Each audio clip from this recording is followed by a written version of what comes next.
नमस्कार, good evening. आज संविधान की इस बेहतरीन कक्षा में आपका हार्दिक स्वागत, हार्दिक अभिनंदन। आज हम जिस टॉपिक को बात कर रहे हैं उस टॉपिक को ध्यान से समझना बहुत जरूरी है कि भारतीय संविधान का आपने एक अनुच्छेद पढ़ा 32। भारतीय संविधान पढ़ लिया और अनुच्छेद 32 नहीं पढ़ा तो ये मान लीजिए कुछ भी नहीं पढ़ा।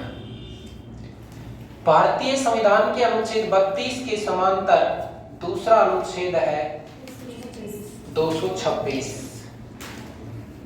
जिस तरह इन अनुच्छेदों को लिखने में जितना अंतर है उतना ही अंतर इनकी पावर में भी है। ये छोटे हैं, ये बड़े हैं। इनका गोला छोटा है, इनका गोला बड़ा है। ये केंद्र सरकार के लिए काम करेगा और ये राज्य सरकार। सरकार मीन्स हम यहाँ पर केंद्र सरकार मतलब सुप्रीम कोर्ट और यहाँ पर मतलब हाई कोर्ट। यानी ये भारतीय संविधान में केंद्र यानी सुप्रीम कोर्ट के लिए, ये हाई कोर्ट यानी उच्च न्यायालय के लिए। भारतीय संविधान का अनुच्छेद 32 और अनुच्छेद 226 एक सेम बात तो क्या कहते हैं कि जब जब भी आपके किसी मूल अधिकार का हनन होगा तो आप न्यायालय का दरवाजा खटखटा सकते हैं। जब जब भी किसी मूल अधिकार का हनन होगा तो हम न्यायालय का दरवाजा खटखटा सकते हैं। न्यायालय मतलब सुप्रीम कोर्ट और हाई कोर्ट। भारतीय संविधान के अनुच्छेद 32 के तहत मूल अधिकारों का हनन होने पर हम सुप्रीम कोर्ट में और अनुच्छेद 226 के तहत मूल अधिकारों का हनन होने पर हम हाई कोर्ट में जा सकते हैं। बात क्लियर समझ में आई? अनुच्छेद 32 के तहत सुप्रीम कोर्ट इसके लिए 5 प्रकार की रिट जारी करता है। कितने प्रकार की? 5 और हाई कोर्ट इसके लिए 6 प्रकार की रिट जारी करता है। इसका मतलब हमारा जो हाई कोर्ट है वो सुप्रीम कोर्ट से अधिक पावरफुल है। क्लियर? क्यों है उसको भी समझेंगे अभी अपन। अनुच्छेद 32 के तहत जो 5 प्रकार की रिट है उनमें सबसे पहली रिट है बंदी प्रत्यक्षीकरण। बंदी प्रत्यक्षीकरण। बंदी प्रत्यक्षीकरण का सीधा सीधा मतलब यह है कि भारतीय संविधान का अनुच्छेद 21 भी आपको इसमें अधिकार देता है कि बंदी बनाए गए व्यक्ति को 24 घंटे के भीतर न्यायालय की समक्ष प्रस्तुत किया जाए। कितने? 24 घंटे के भीतर न्यायालय के समक्ष प्रस्तुत करना। ये अनुच्छेद 21 के बाद ज्यादा अगर डिफाइन है तो अनुच्छेद 22 में है। अनुच्छेद 22 में जिसमें आपको संरक्षण दिया गया है। क्लियर? कि 24 घंटे के भीतर बंदी बनाए गए व्यक्ति को न्यायालय के समक्ष प्रस्तुत करना है। लेकिन कोई ऐसा व्यक्ति जो देशद्रोही हो, राजद्रोही हो, कोई आतंकवादी हो, उसके ऊपर ये 24 घंटे की बाध्यता लागू नहीं होती है। क्लियर? इसी अनुच्छेद 32 के तहत जो दूसरी रिट जारी करते हैं उस रिट का नाम है अधिकार परीक्षा। अधिकार परीक्षा, परीक्षा या परीक्षा, अधिकार परीक्षा। अधिकार परीक्षा का मतलब है आपको पूछने का अधिकार है। किसको? जो बंदी बनाया गया व्यक्ति है उसे ये पूछने का अधिकार है कि मुझे बंदी क्यों बनाया गया। आपको, हमको भी किसी शक और संदेह के आधार पर बंदी बनाया जा सकता है। कितने घंटे? 24 घंटे। 24 घंटे बाद न्यायालय में पेश करेंगे। अगर उनको लगता है कि हाँ ये दोषी, पहले ही अगर उनको लगता है कि दोषी नहीं है तो 24 घंटे से पहले भी छोड़ा जा सकता है। क्लियर? तो अधिकार परीक्षा में दूसरा इंपॉर्टेंट बात क्या है, ये तो एक कॉमन है, लेकिन इंपॉर्टेंट बात ये है कि कोई ऐसा व्यक्ति जो उस कार्य को करने के लिए अधिकृत नहीं है, उस कार्य को करने के लिए अधिकृत नहीं है। जैसे रेलवे में कोई फर्जी टीटी टिकट चेक करने, यातायात पुलिस में कोई ऐसा व्यक्ति जहां गवर्नमेंट की तरफ से कोई अथॉराइज्ड नहीं है, वहां पर कोई डुप्लीकेट पुलिस वाला बनकर और चालान काटे, कोई बस को चेक करे है, या फिर कोई ऐसे जगह पर बैठकर जिसके लिए उसका अधिकार नहीं है, किसी तरीके से फर्जीवाड़ा करके और वो उस सीट को प्राप्त कर लेता है। उस सीट पर बैठने का वास्तविक रूप से अधिकारी नहीं है, लेकिन फर्जीवाड़ा करके अगर वो व्यक्ति उस सीट को हासिल कर लेता है और बाद में अगर ये बात सुप्रीम कोर्ट की नजर में आती है तो सुप्रीम कोर्ट उससे जिस प्रश्न को पूछेगा वह पहला प्रश्न है कि आपका क्या अधिकार था। इस पद पर आसीन होने के लिए जब आप योग्य नहीं हैं तो आप इस पद पर आसीन क्यों हुए? जब आपको आपके अधिकार क्षेत्र में ये काम आता नहीं है, ऐसा कोई कार्य है जो कि आपका अधिकार क्षेत्र बन रहा है कि आप ये कार्य कर सकते हैं, उसके बावजूद आप कोई ऐसा कार्य कर देते हैं जैसे कि कोई एक 3rd ग्रेड का अध्यापक और वो किसी व्याख्याता के क्या कर दे, साइन कर दे, क्या ये फर्जीवाड़ा नहीं है? तो सुप्रीम कोर्ट या हाई कोर्ट या प्राधिकृत जो भी व्यक्ति है वो क्या करेगा, अधिकार परीक्षा के तहत उससे पूछेगा। बात समझ में आ गई? अब ये सारे कार्य मान लो आप आपके कानून से बाहर जाकर किसी तरीके से करते हैं, कानून से तो पूछने का अधिकार तो है ही सुप्रीम कोर्ट को, लेकिन अगर ऐसा कोई कार्य कोई कर्मचारी, कोई अधिकारी, कोई राज्य सरकार या केंद्र सरकार का व्यक्ति कर देता है तो उसके लिए जो आदेश निकाला जाता है वो आदेश क्या कहलाता है? परमादेश कहलाता है।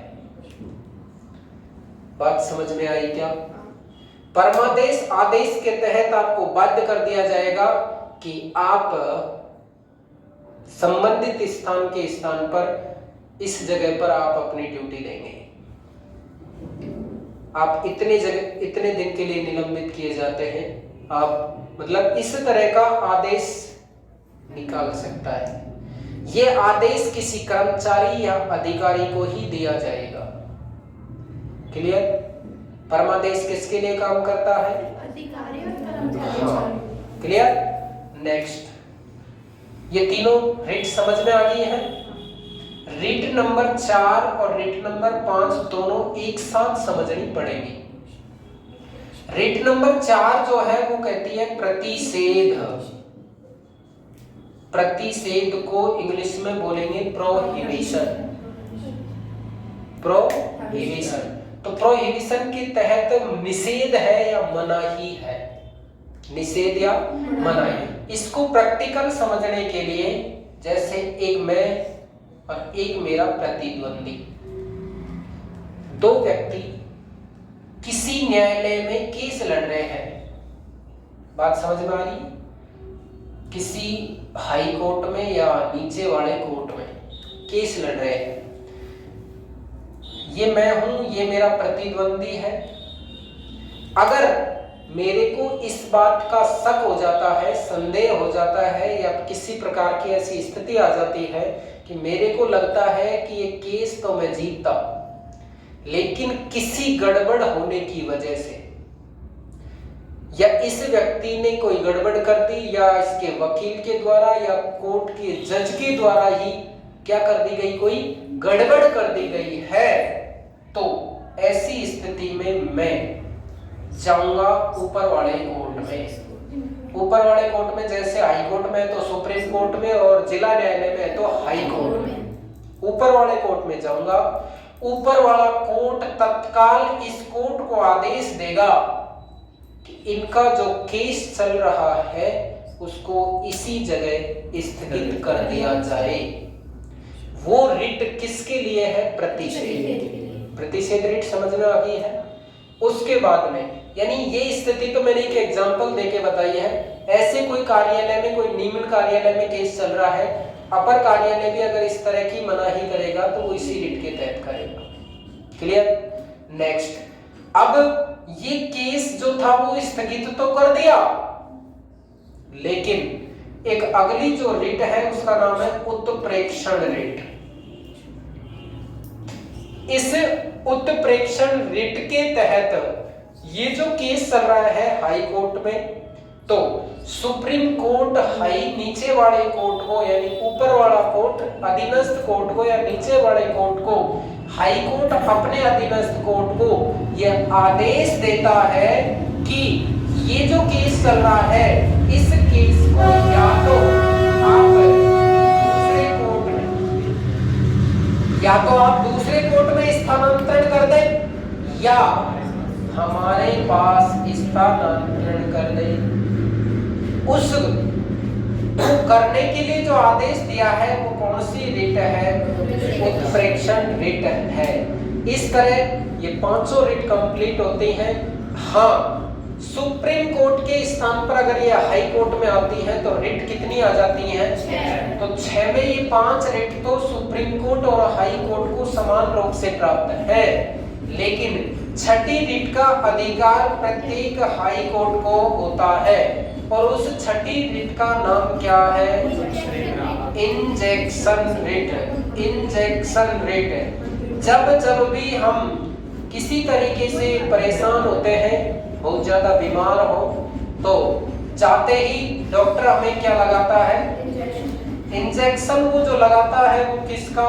दर्द रोकने का, दर्द का इंजेक्शन लगाता है। अब इंजेक्शन से हमको कुछ देर के लिए अस्थायी रूप से क्या मिल जाती है? राहत मिल जाती है। तो अस्थायी रूप से राहत देने के लिए उसको बोलते हैं अंतरिम राहत। अंतरिम राहत। रिट का मतलब भी तो राहत होता है। क्लियर? तो अंतरिम राहत का मतलब, इसका एक एग्जांपल मैं आपको समझा देता हूं। जैसे राजस्थान सरकार किसी भर्ती का आयोजन कर रही है और उस भर्ती में आपने फोरम लगाया। फोरम में हो सकता है कोई टेक्निकल इश्यू रहा हो कि या फिर विभाग की वेबसाइट की वजह से किसी कारण से कुछ मिस्टेक आई हो। मैं खुद मेरा एग्जांपल देके बताऊंगा। तो आप विभाग के पास जाएंगे तो विभाग आपको किसी प्रकार की कोई राहत नहीं देगा। आप सीधे जाएं, कहां पर जाएं? हाई कोर्ट में। क्यों जाएं? क्योंकि आप 1 साल 2 साल 3 साल पता नहीं कब से उस भर्ती की तैयारी कर रहे हैं और भविष्य की कोई संभावना नहीं है कि हो या नहीं हो वो भर्ती। लेकिन आप जिस भर्ती के लिए 3 साल 4 साल 5 साल गवा चुके हैं, अगर ये चांस निकल गया, इससे ज्यादा दर्द और दुनिया में नहीं हो सकता। इसलिए आपको अंतरिम राहत दी जाएगी। अंतरिम राहत इंजेक्शन यहाँ लगेगा, यहाँ से इंजेक्शन विभाग के पास लगेगा और वहां से सीधा आदेश निकाला जाएगा कि चाहे भी जो भी परिस्थिति हो, किसी भी परिस्थिति में इस व्यक्ति को परीक्षा में बैठने की अनुमति प्रदान की जाए। ये पात्र है अपात्र है क्या है, इस बात को हम बाद में देख लेंगे। आपको उस समय का दर्द क्या कर देंगे? रोक देंगे। अगर पात्र पाए जाते हैं तो हमारा मेरिट के साथ सिलेक्शन होगा, अन्यथा बाहर तो है। हालांकि फिर अगर हम पात्र पाए जाते हैं तो हमको जुर्माने रूप में हमसे कुछ राशि वसूल की जा सकती है। बात समझ में आ गई? आप सबसे बड़ी बात बता रहा हूं ये, हालांकि ये ज्यादातर की लापरवाही होती है। आप किसी भी परीक्षा का फॉर्म भरते हैं, आप खुद भरें, खुद भरने जाते हैं तो खुद भरने नहीं जाएंगे तो आपको निश्चित रूप से है उसमें परेशानी का सामना करना ही पड़ेगा। नाम, पिताजी का नाम, डेट ऑफ बर्थ, ये कम से कम चीज एक बार, दो बार, तीन बार दें। खुद का नाम, पिताजी का नाम, डेट ऑफ बर्थ। छोटी छोटी मिस्टेक बाद में जाके बड़ी लापरवाही बन जाती है, जिसके कारण से हमको सिलेक्शन से बाहर होना पड़ सकता है।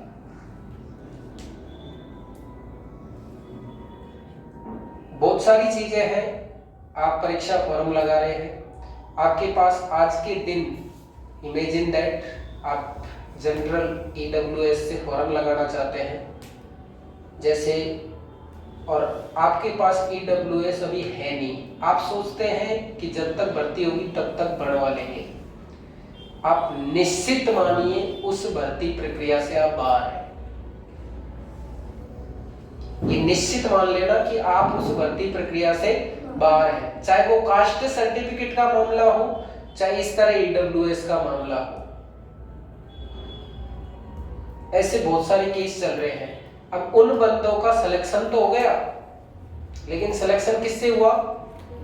ईडब्ल्यूएस से। लेकिन उस समय, जिस समय विज्ञप्ति की तारीख में दे रखा है, उस समय उनके पास ईडब्ल्यूएस नहीं था,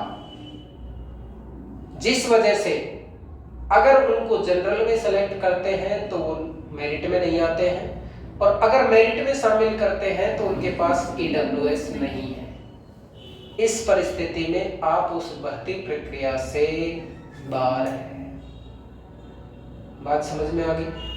बहुत सारे केस चल रहे हैं इसके चक्कर में। वो ये सोच के बैठे हैं बंदे कि हमारा सिलेक्शन हो गया, हमने केस लड़ रहे हैं। कोविड के दौरान उनका तो हो सकता है समाधान, कुछ भी नहीं हो सकता। रेलवे वालों को किया है, कुछ भी नहीं हो सकता, क्योंकि विज्ञप्ति में अगर दे दिया ना उन्होंने तारीख कि इतनी तारीख तक, तो जैसे कि शिक्षक भर्ती निकाली जाती है, शिक्षक भर्ती में आप अपेयरिंग से फॉर्म लगा दिया, वहां पर स्पष्ट निर्देश लिखा होता है कि परीक्षा होने से पहले आपका बीएड का या बीएसटीसी का रिजल्ट आ जाना चाहिए।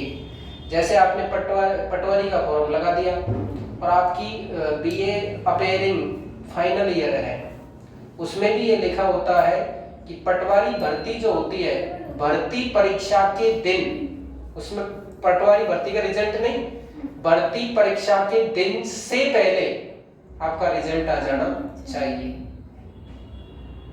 इस परिस्थिति को समझ गए आप? एक बार इसको रोको।